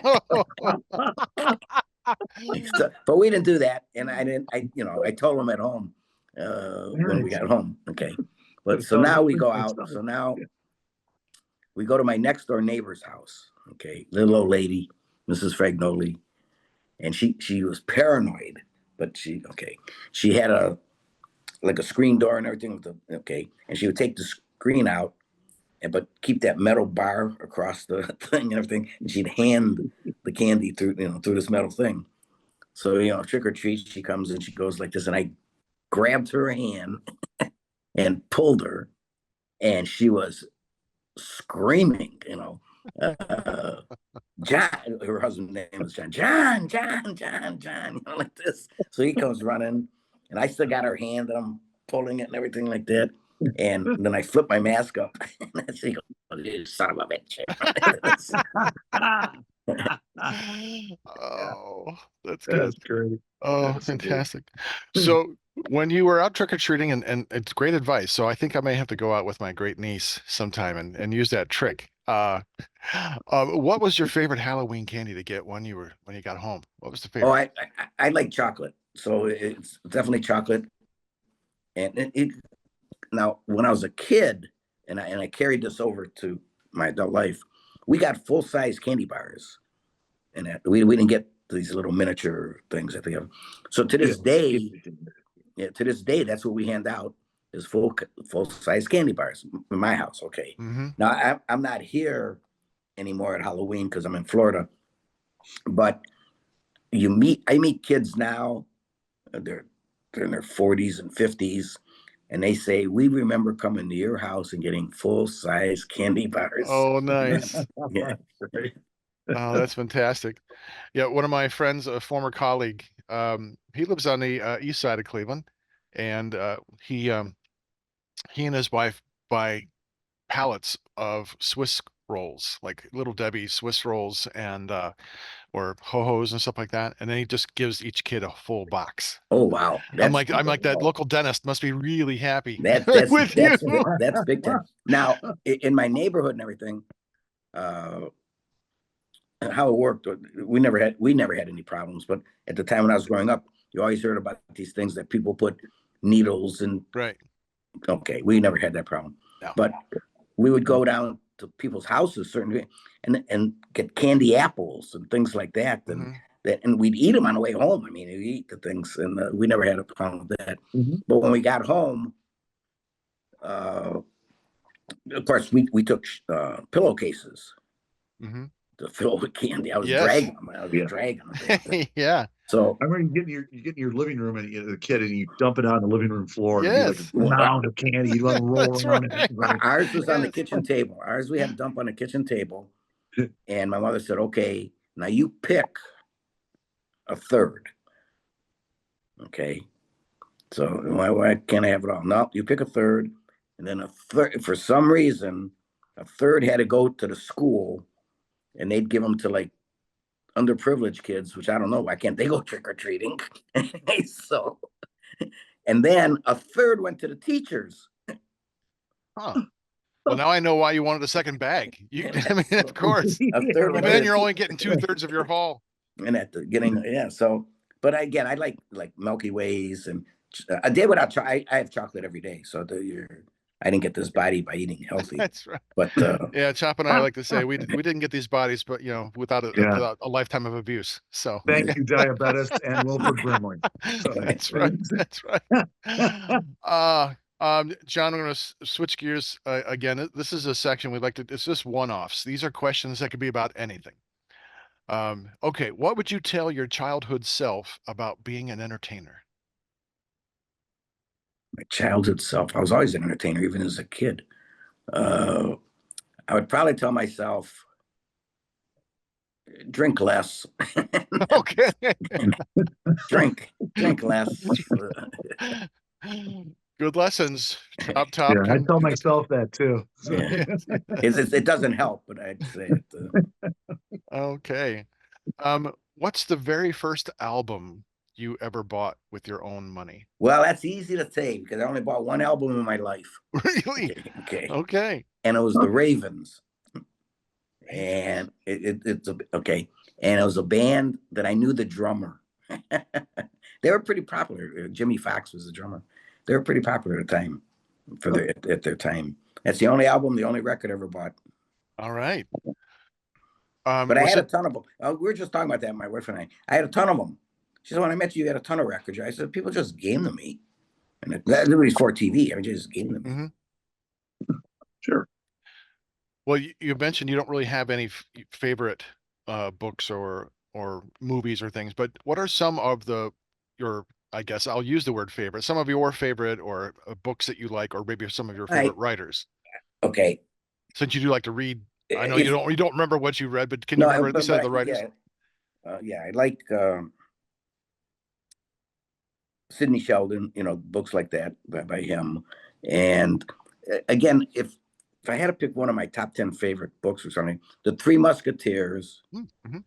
and The Man in the Iron Mask. Oh, yeah. By Dumas. Both of those both of those, I would say. And the other ones are definitely like spy things and murder mysteries and things like that. Nice. Things against the white. And I read a lot of the books I read are like movies I saw. They just again, somebody just gave me. You remember Louis L'Amour? Yeah. Okay. A famous He gave me- Western writer. Right. Well, Yeah. I have like 100 that he gave me of his books. The guy gave me them in a big shopping bag because I like to read them. So I've been firing through those. So I read like they're like this thick. But the print is like this. Okay. Yeah. They're definitely pulp. Pulp. Yeah. Yeah. Pulp Yeah. books. Yeah. So I go like through two of those, and then I read another book, a different kind of book. Okay. Which celebrity, it could be any field, would you most like to have a drink with? Oh, again, Bob Hope. Okay. Yeah. All right. I would love to see that conversation. That would be a lot of fun. What would be the Yes. first question you would ask him? Okay, when the first question I asked him when he was from Cleveland, he was a fighter. He was for a little bit. He was called Packy East. That was his name as a fighter, and I get it. And that what made you want to be a fighter? I mean, you look at your body. I mean, what would make you want to be a fighter? And the making because he was no good, by the way. He was a horrible fighter. Did that make you say, I think I should go into showbiz? Nice. Okay, so what are you watching on streaming services? Or if you have any, Netflix, Prime, Hulu, Disney? What are you watching? I have Prime, basically, I think. I don't subscribe to Prime, but for somehow my one television here in Solon and my one television in Florida, I get Prime. Don't ask me how. Okay. And I watch Tulsa Kings and Landman. Okay. So those are the two I'm streaming there. I watch way too much television, and then the other ones I stream are shows on Netflix or everybody has Amazon, Prime. Yeah. So I watch way too much television. Last night, in fact, I watched a halfway decent movie. I thought it was pretty cute. Ocean's 8. Oh yeah. Ocean's 8. Yeah. That Ocean's franchise has done really well. Mhm. Yeah. Okay, now that you're retired, other than watching TV, are there any hobbies that you enjoy? Well, I'm retired, but not retired. Okay. Semi-retired. We'll say Yeah. semi-retired. I still dabble in jewelry. If somebody needs something, they call me. I can get it. I can get things that other jewelers can't get. I mean, because I've been in the business so many years. I still do appearances, not as many as we did before. And I play golf. Not today, but Yeah. I have a rule now that if the temperature is not 65 degrees when I start, don't call me. Okay. My guys played the other day at 50 degrees. I go, you're insane. So no, I am a freeze baby, and I like to grill. I like to grill. So Thanks. Excellent. fish. I go fishing. I gave up hunting because it's too cold. Now you I'm a fair weather hunter, fisherman, golfer. If the weather's not right, I don't need that fish to eat. I don't need that deer. I'm right with you, John. Right with you. I hate the cold. Yeah. It's quite chilly in Ohio today. We had a huge cold front came through. I got 10 inches of snow. Oh yeah, on east side. Yeah, we lucked out. We've only got maybe a scattering. My sister lives in Welby. She got nothing, and she got a dusting. And Yeah. my snowplow guy's been here 3 times. You need a certain ethic snowblower. Yeah, That's right. I just shovel the walkway. And my walkway is maybe 30 feet. Okay. And a little front porch and everything like that. It used to take me 10 minutes. So I did it yesterday. It took me 20 minutes. And that one is I was in no rush to get a heart attack. Right. And the second thing, the snow was heavy. Yeah. It was deep. You ever thought about getting like a snow blower? Yeah, I have one, but it takes more time I only do it a walk. I mean, it takes Yeah. more time to dig it out and, start it and everything like that. Yeah. Now, you recently gave up smoking cigars. We had But talked a little bit about it at Galardi Fest. at Or on 70, Joe's at 70. at 70, I gave up smoking cigars. At 75, I stopped dyeing my hair. And at 80, I think I'm going to take up drugs, which is next month. There you go. I can help you with that. Yeah, I'm a big fan of cannabis, so I'll be happy to help you in that direction.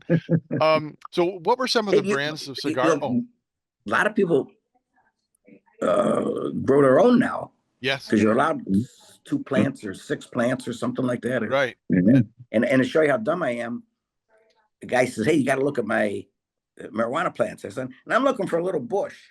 I'm looking for. I think that's what they grow. They're this high. Okay, they're trees.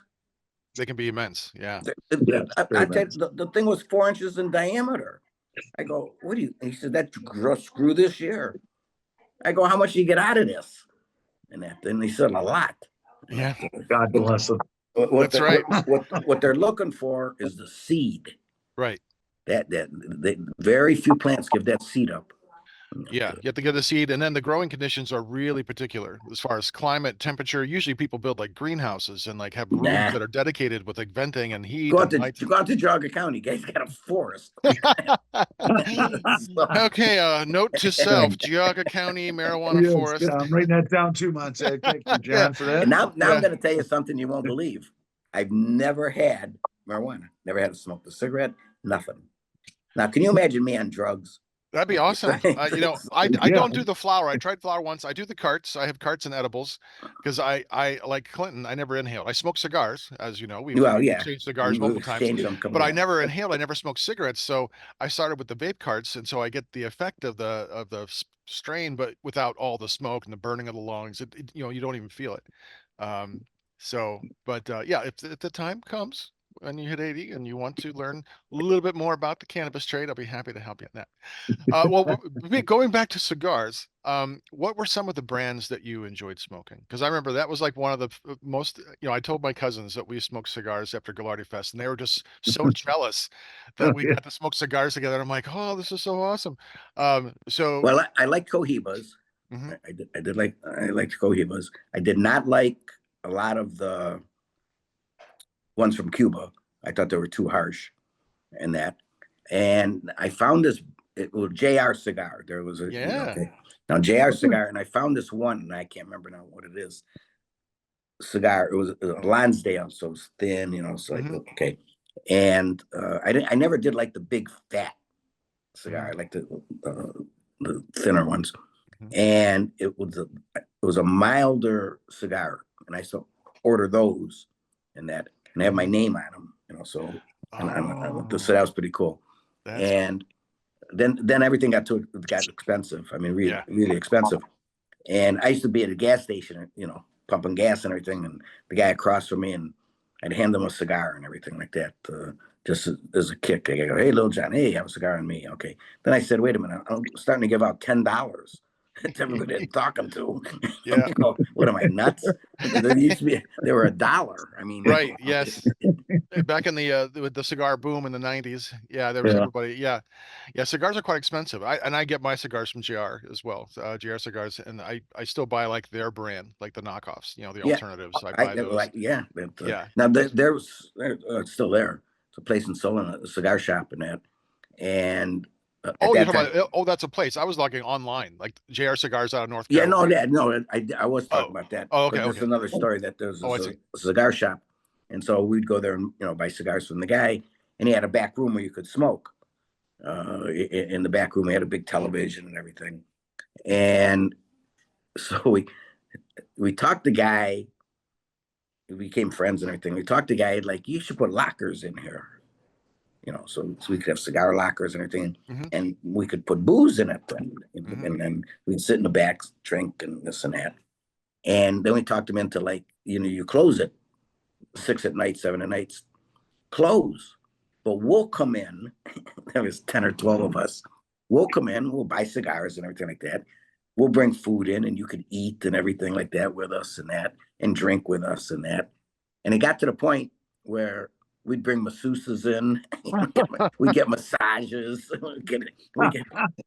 Wow. We had a Had the great spread time. going, yeah. And then my locker is still there. I haven't been there in years. He keeps telling me every time I see him, "Hey, your locker's still there."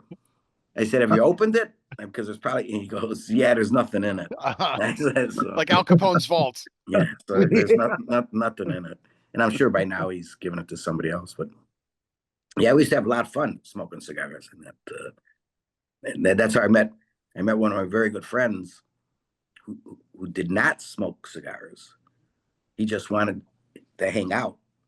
And it turns out I didn't know him at the time, and he came to hang out, and you could tell he's listening to what everybody's saying, because he's laughing when everybody else is laughing, and nobody's talking to him. So, and so anyway, so after a while, he turns and he says, "Hey, you're a funny guy." I say, "Hey, thanks a lot."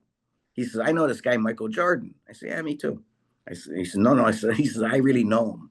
He said, would you like to go to Michael Jordan's fantasy camp?" I said, "Sure, no problem." And then I was okay. So 5 minutes later, he gets up, walks out, comes back in. He's got a brochure. And in the I see it at Michael Jordan's camp. And I flipped through it to like this, a little flip. And as bad as my eyes are, I could see in the print that was like this big, $15,000. I go, Well, Michael "Pal." Jordan needs the money. So Well, they had this fantasy camp in Vegas. And so I said, "Oh," he goes, "I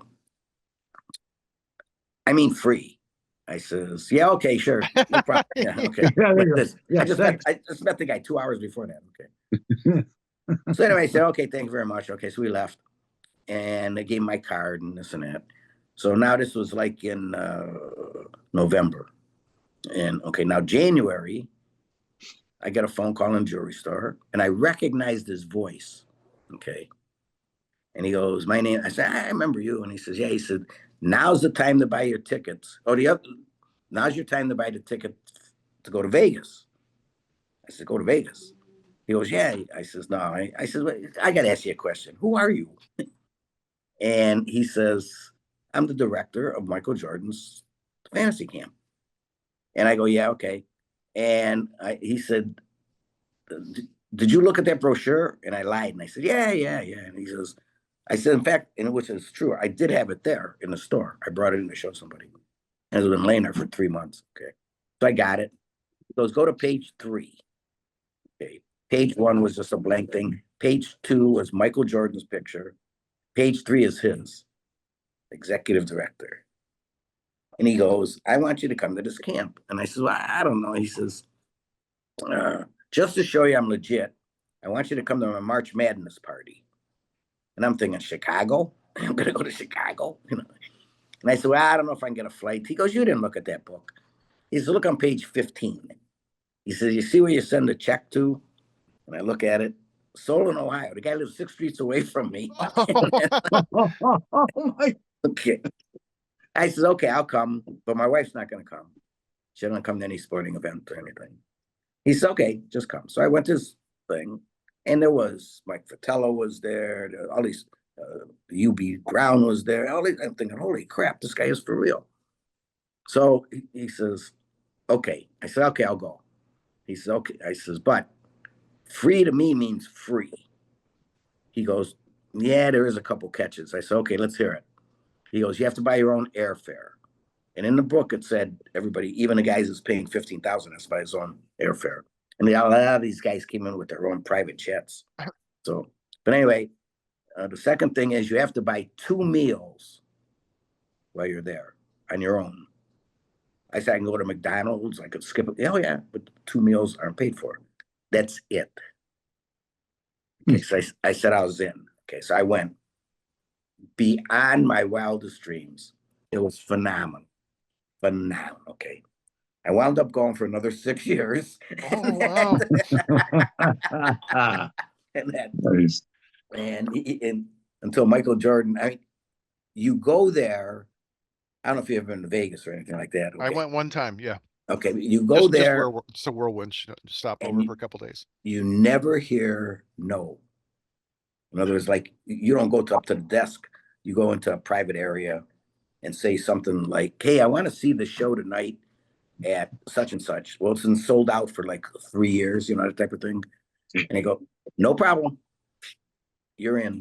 You never hear no. It was. I mean, I took full advantage of all of this, and so, and I went for another 6 years, and then I got to know the coaches, and I got to.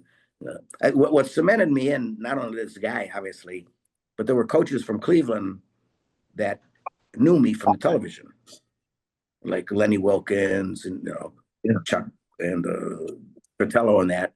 So they would come up and talk to me. I didn't play basketball. I didn't play basketball. I just was there to watch. And they put up 5 regulation courts in the Mirage in their ballroom, and they had like the top 20 coaches in the country would coach these guys, and then they'd have the NBA refs and college refs and trainers, trainers from all over. That was the big thing because these guys were out of shape, and they'd be in the training room more than things just fell. Great stuff.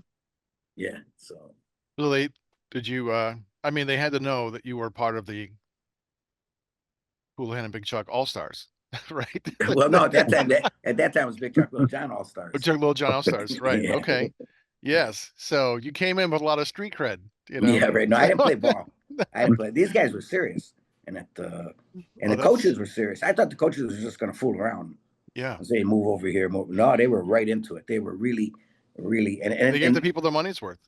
And well, no, they did. They again, they had professional training, and then guys would come in like, Barkley and who else in there, would come in and they'd talk, and they'd give these talks to the kids and everything. Of course, Michael Jordan was there too, and Michael Jordan would play with you, you know. Nice. Yeah, he'd play. Every day he was there shooting and everything. Another big cigar smoker.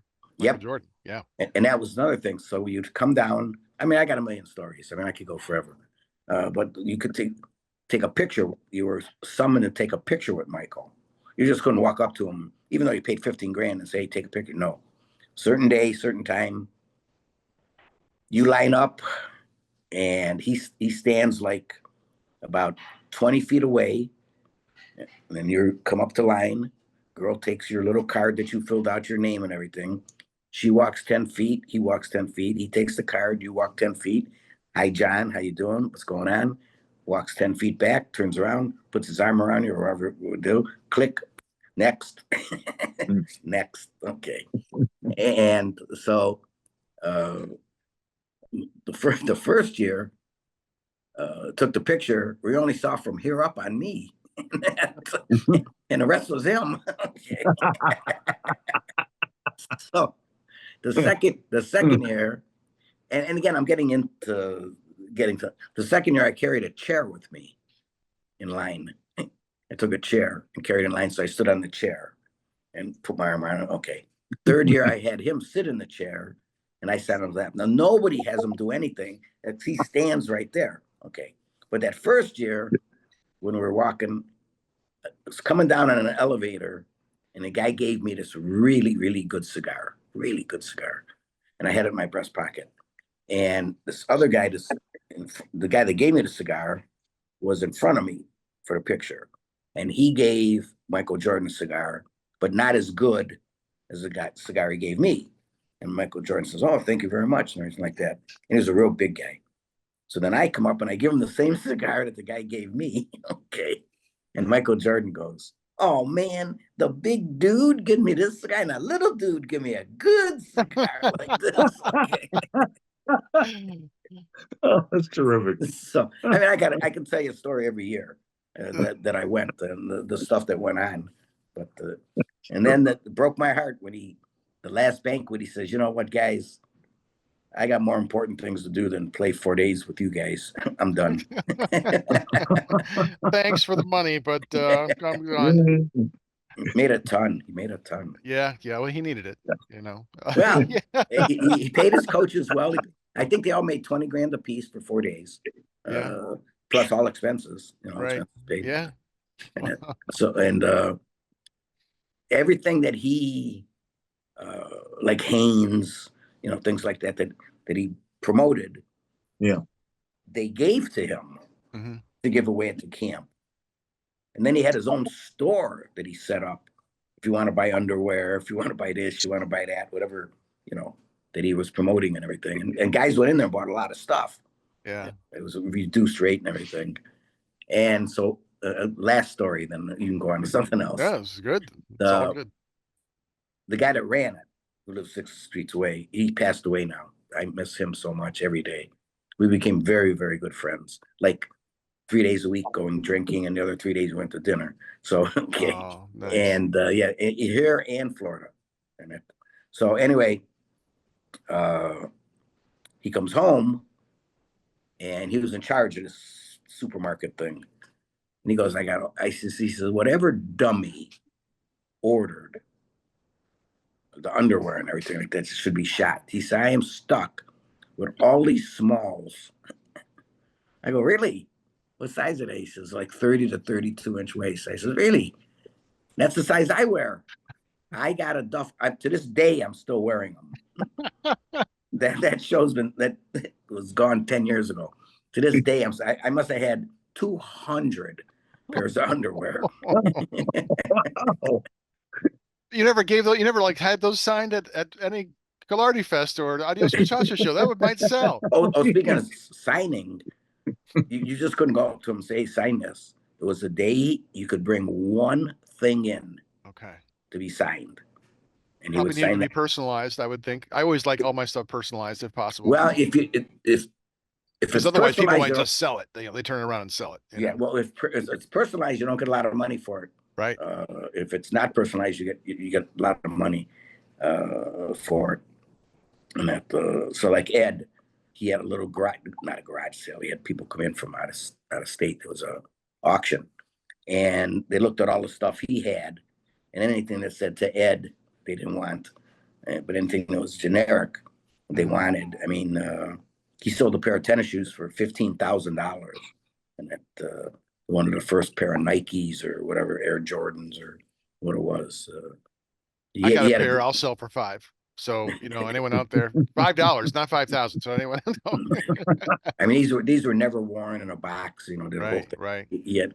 I couldn't tell you how much money he made on that sale. Anything that had Michael Jordan, anything that had like Muhammad Ali, they took, and they sold it all.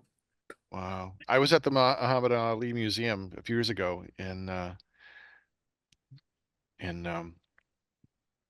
we used to go do grading for where was it at? Down at Louisville, and that's a pretty cool museum. So you got pictures and like one of his like the speed bag and a punching bag and all kinds of memorabilia. Yeah, it's nice.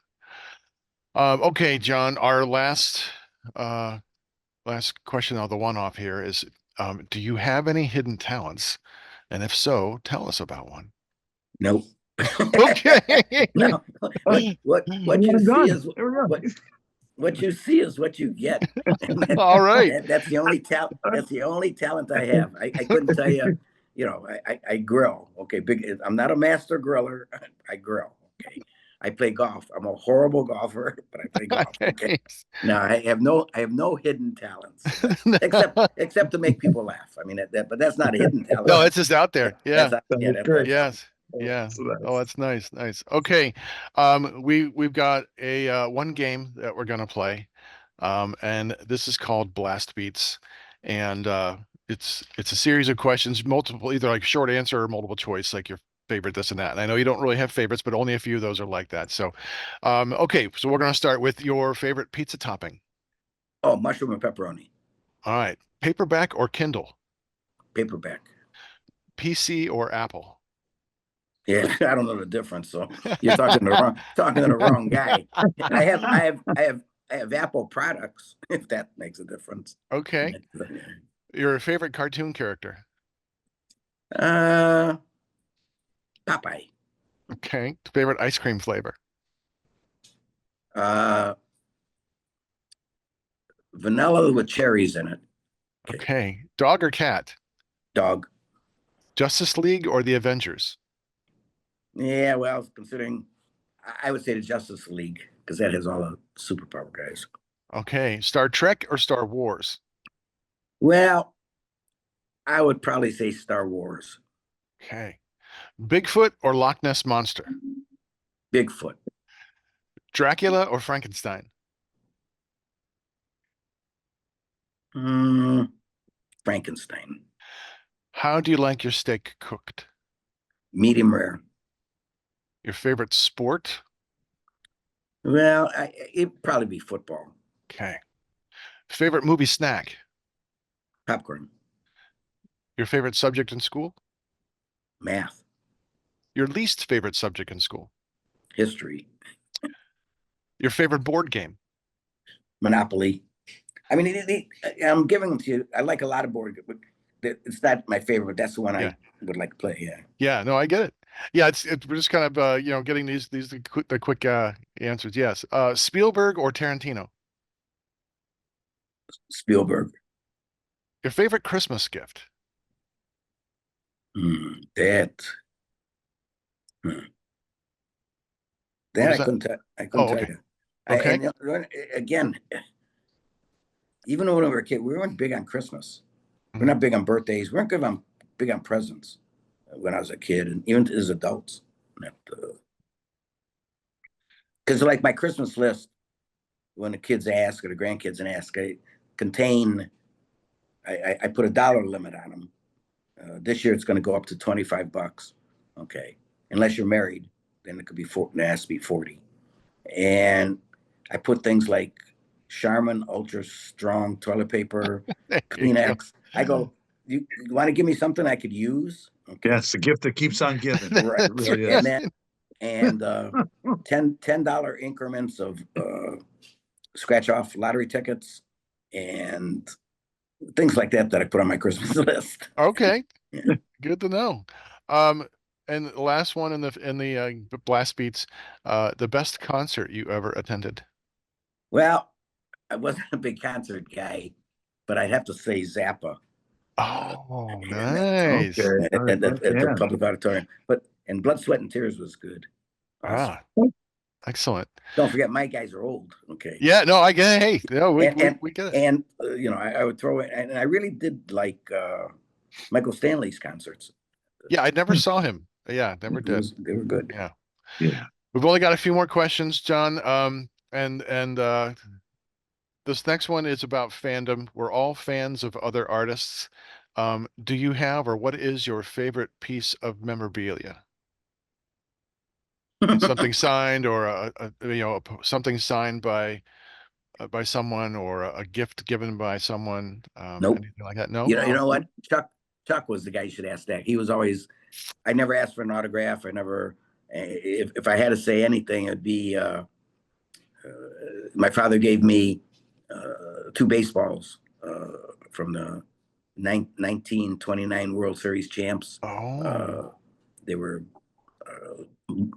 the Yankees against Philadelphia Athletics. Both balls from both teams. Oh, nice. So you get Babe Ruth on there. Yeah, Yeah. got Babe Ruth, Lou Gehrig. Mickey Mantle. Yeah. No, Mantle was a little later, but No, yeah. he won. Yeah. Babe Ruth. Babe Ruth is probably my favorite player because he used to drink beer and eat hot dogs during the game. He would smoke cigars like in the dugout. Like, oh yeah, that's what I'm talking about.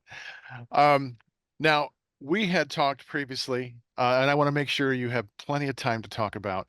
You have written a book, and you are going to be publishing this book. So can you tell us all about this book? Well, yes, I am, and I'm going to pick your brain about this too. Not on this, but Yes. On other things. There's one question I'm going to ask you. Sure. Not now, but Yeah. When we're done. Another time. Yeah. I never wanted to write a book, and everybody kept asking and everything. I never wanted to write a book, and then this guy by the name of Carl Hendricks, he interviewed me for his book, and I said, "Well, let me see what you wrote." And he wrote, and I thought, man, I like the way this guy writes. And he writes like how I talk and everything like that. So I called him up and I said, "Hey, I want you to write a book for me." And I only met him one time. But, I didn't know the guy. And he goes, I'm not a writer. He says, I'm a financial advisor. He goes, I just doing this for kicks. Big horror host fan. Big. He's got big check, Lil John Rinaldi fan. He's got from day one when Rinaldi started to when we went off the air, every single date, every single movie that was played all the way through Hoolihan and Big Chuck and everything. Yeah. He's researched all this. He runs Wow. the archive.org. He has a Correct. lot of the episodes. And actually, Correct. I reached out to him. He sent me everything that he had on a flash drive. I bought the flash drive. I sent it to him. And it's like a terabyte of all these shows and all your shorts. Because I would record them. Like I would DVR them and then record them. That way. He's really, really talented at doing that. And now he's putting them on streaming or whatever the hell he's doing. Right. Archiving them. He's archiving along everything. Yeah. And they have, I think it's something like, last time I talked to him, like 115 full shows. In other words, commercials, everything. Yeah. Wow. He has 2 Roku channels. Yeah. So if you have a Roku, I got them both. So one shows a lot of the regular shows, and then another one is like for the holiday specials. Jay Summers does that. Yeah. He puts that together. Yeah. I've never been on my website, so you're talking to the wrong guy. Okay. Well, so you didn't want to write a book, but you found this writer. And so what kind of things can we expect in this book? What's the book about? It's basically what we just talked here. It's like going to dinner with me. I just tell stories, and the stories about my life. And again, it's like what we talked about. Everything wasn't television. I did a lot of stuff that wasn't just television. And I in my little short life. So that's what the book is about, basically. My family, and some of the stories that I said here are in that book, like the Michael Jordan thing, and that's a problem I'm having. One of the things problem with this, because the pictures that were taken with me at Michael Jordan were from a professional guy. Yeah. But they gave them to me, and they were bought and paid for by Michael Jordan's camp, and like when I fought Mike Tyson, and that's the picture was given to me, and the guy that took it was hired by the city of Cleveland. He was a city of Cleveland photographer to take pictures of it because it was a city of Cleveland event. It was a voting thing. So those are the things I'm running into now. And the one question I'm going to ask you later is editing. I didn't think I needed it, but they said, yeah, you do. Yeah. We'll talk. Well, I've been teaching English most of my life, and I also do freelance editing on the side. So I'm certainly happy to talk to you about that. Oh, good. Yeah. Okay. So the last thing we're gonna ask about, and I know the book's gonna be coming out later this year, right? Yes. Yeah, it was supposed to be or next year. Well, this is the last episode of this season. So sometime in 2026, this book will come out, right? Yeah, I figure if everything's said, see, I go to Florida for the winter, but I mean, we could do this back and forth all day long. Of course, that's how we did half the book. Was that way, and besides, and again, I didn't want. I might have told you this before. I didn't want to write a book where you just sit in a basement and talk, right? And I didn't want that. And so he was kind enough to go to bars with me, and restaurants, and be out and about, and we'd go to restaurants. He'd set these little microphones up like and I go, you don't have to do that. He goes, I want to get everything right. I go, you only need one. He goes, well, if this one fails, he's really pretty good with very thorough. Yeah, electronic stuff. Right. Well, if we need to go out and have a drink and talk about editing, I'm fine with that. Well, we don't have to do that. I'd go out and have a drink with anybody. Okay, let's do that. I'll make a rain check for that, chap. Come on now.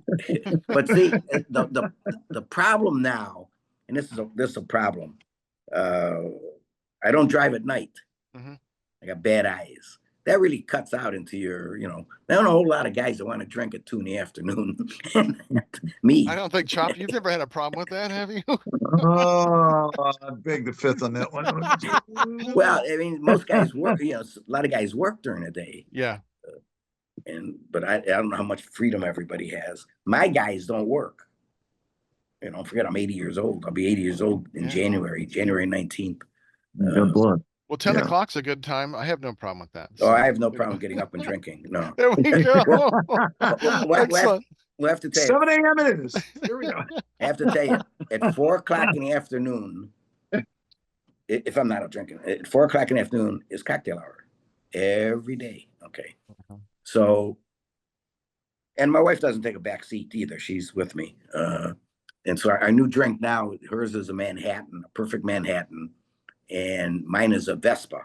Okay. But I drink Kettle One on the rocks, basically. So we decided one day to measure. Okay. All our drinks are 4 ounces each. Okay. So when a guy says, how much you have? 2. That's 8 ounces. Okay. And I told the doctor this. I said, they're lying to you. When I tell you I have 6 drinks a day, I'm talking an ounce and a half. It's a drink. Right. So, and that's the only thing the doctors tell me. Lose weight, exercise more. I don't exercise at all, and don't drink as much. Quit drinking. So Wow, you got to do something. I mean, hey, once you turn 80, if you turn into drugs, we'll talk cannabis. Yeah, you'll be fine. You won't miss it. You won't miss that at all. I say that, but odds are I will tell you probably not. Yeah. I just say that. Maybe I'll go back to cigars. Maybe what I might do again. I have 3 weeks to figure this out. Okay, what I'm going to do. There's 5 weeks. I was thinking about this the other day. What I might do is say, okay, 20 cigars a year. Okay. Okay, but I have to pick them, the dates. Sure. So if I go to Florida and smoke one each day for 20 days, I'm done. Right. So you got to so that'll give me a challenge, like when to do it. And this, yeah. Because I go to this party in Florida. These guys, they're all from Ohio and Cleveland, and their cigars are $50 a piece, $75 a piece, something like that. They throw them out like candy, like Hershey Kisses, and I refuse them, and it's killing me. It's killing me. But this year, because it's the Monday after the Super Bowl, they have this party every year, and you want some good wine? I never heard of this wine in my life. Zazacaya. Zazacaya, I don't know it. Yeah, well, try it sometime. Okay. When you have an extra $225 for a bottle. I'm probably never going to spend that much money on a bottle. Well, of me wine. neither. Yeah, I always bought the cheaper cigars. Like I only time I got Cohibas when I won them in a party. Like my cousins would play poker, and we would always use cigars, and that would be So like I said, the same thing. I had Cohibas, but I used to buy the JRs. But he has it at his house, and we'll go through like 12 to 15 bottles. Wow. Of Zazacaya, and that's like you and I going through 12 or 15 bottles of Rolling Rock. I mean, that's more my speed. That's the equivalent in money. You know what I mean? Right. Wow. Yeah. I've never been in that cash flush situation. So, but that's great. That's great. It's nice to play rich. It's nice to play rich. People think I'm rich, but I'm not. But I just live like I am. So for a day, it is his house. Nice. So the last thing we're going to ask, question wise, is like, we got the book coming out, but what are your plans for 2026? And will you be making any like public appearances in the Cleveland area that you know of? Yeah, probably. And I know I'll do Garrettsville, and that's in June, and I'll do that one in Garrettsville. I know I'll do Woolly Bear. I know I'll do South Euclid Memorial Day parade. Those are the ones that are signed up already. And then there'll only be probably 3 or 4 added into that. Mm-hmm. Again, it goes by age. The guys that used to hire us, they're not doing the JCs anymore. They're not doing it. It's a younger guy, and they're hiring their guys. Sure. So, and I think I'm going to do the music box again. I did that last year. That was pretty cool. Nice. Yeah, maybe we'll swing out and I know the Woolly Bear, Vermilion swells about 10 times, 20 times the size. You know, 250,000 people will show up for that Mhm. festival. Ohio's Yeah. biggest one-day festival. It's crazy how many people will fly in for that. And I'm the only one that's made all of them, Really? all 53. Yeah, I used to love seeing Dick Goddard, you know, there. And I was He's- always loved when he would be on your skits, you know, just such a good sport with everything, Yeah. you know, like, Well, yeah. Let me tell you, that's the one reason I'm still on television. It's because of Dick Goddard. Nobody believe. Okay, what it was is, I was going down to the station, and I wasn't on every week. I was on every 4 weeks or 5 weeks, whatever it was. And after I was on like 3 times, which was like 2 months. Okay, a guy calls me by the name of Ken Bickle, and he says, "Hi, my name is Ken Bickle. I'm head of AFTRA." And he said, "And I saw you on the Hoolihan Big Chuck show." I said, "Wow!" I was all excited. Somebody saw me, knew who I was. And he goes, "Would you like to join the union?" After I figured out what AFTRA was, I was trying to, through my brain, I was trying to figure it out, and I figured it out. And I go, "Nah." I go, "There's no reason. It's the only thing I'm ever going to do." And he says, "Okay, thank you." And he hangs up. And 10 minutes later, Chuck calls me. "I can't use you anymore." I go, "Why?" He says, "You refused to join the union." I said, "I didn't refuse. I just they asked me if I wanted to." And I said, "All right, I'll join." So at that time, it was $150 initiation fee. I couldn't tell you what it is now. Probably 1,000. I don't know what it is. And you pay dues. Okay. So I call the guy up. He says, "Okay." So he sends me the paperwork. So I was making $12 every time I was in a skit. Okay.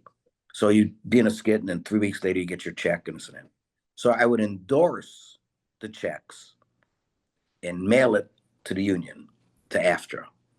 And this went on for about 4 or 5 months. And the guy calls me. He says, "Man, you're a slow pay." I said, "What are you talking about, slow pay? You're getting 100% of my money." And I go, "I'm not getting anything out of this." He goes, "Well, you got to step it up." I said, "Wait." I said, let me explain something right now. I am going to call Local 42, the president, Babe Triscaro, and I'm going to say, he goes, "You know Babe Triscaro?" I said, "Very well." I said, my father and him are boyhood friends. I said, "I'm going to call him and ask him what percentage he takes from his members. And if it's 100% or more, I'll pay you." Never heard from the guy again. Okay, so Nice. that was the end of it. And obviously, I haven't done anything. A couple commercials and everything Yeah. that you had to pay union dues. And Fox 8 is not a union station anymore. They voted again. It used to be 3 and 8, but they're not. 5 was never a union station. So they take your money. That's okay. And it depends on how much you make, what you pay. So a guy that makes 70,000 a year would pay a percentage of over the base. You got to pay a base, then a percentage in it. So, but now, of course, I don't get paid, so I don't have to pay any dues or anything. There you go. And at my age, I don't have to pay anything. Nice. But that's the whole union thing. That was pretty funny, I thought. That's good. Well, John, we have had such a great time with you today. Oh, you guys are easy to talk to.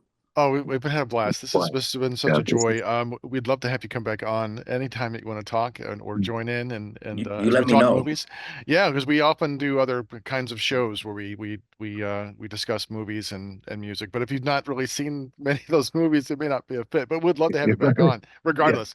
One thing I will ask, if you wouldn't mind doing a bumper for us, this is Lil John Rinaldi or John Rinaldi, and you are watching heavy metal horror, something like that. Okay, yeah. Okay. Oh, excellent. Hey, gang, Little John here, and you are watching Heavy Metal Horror. Yes. Oh, it's so good. Thank you. Thank you, John. Thank you so much. This has been an absolute joy. Yeah. I'm just so happy that we got Feel a like a chance to little connect. 8-year-old kid again. That's nice. Thank you so much. Yes. And anytime you want to go day drinking, You got my number. You give I me a have your call. number. Well, That's like right. I said, I'm gonna pick your brain. Yes, no, please. We're gonna do our outro. We're gonna get out of here. Then you can pick it all you want. Okay. So you can find Heavy Metal Horror on unsaneradio.com. Listen to full episodes or download to your device. You can find us on Facebook, Heavy Metal Horror Podcast. On Instagram, look for Montag Lewis, one word. Our YouTube page, Heavy Metal Horror Podcast. If you're watching, that's where you're at. Don't forget to hit the like and subscribe button. And if you know someone who would like our show, tell them about us. This has been Montag, Master of Illusion. Chop top. John, and you are watching and listening to, okay, John, bring up the horns. Heavy metal. Metal horror. This is Doug Helbring, and you have been listening to Heavy Metal Horror, the best podcast that you've never heard before.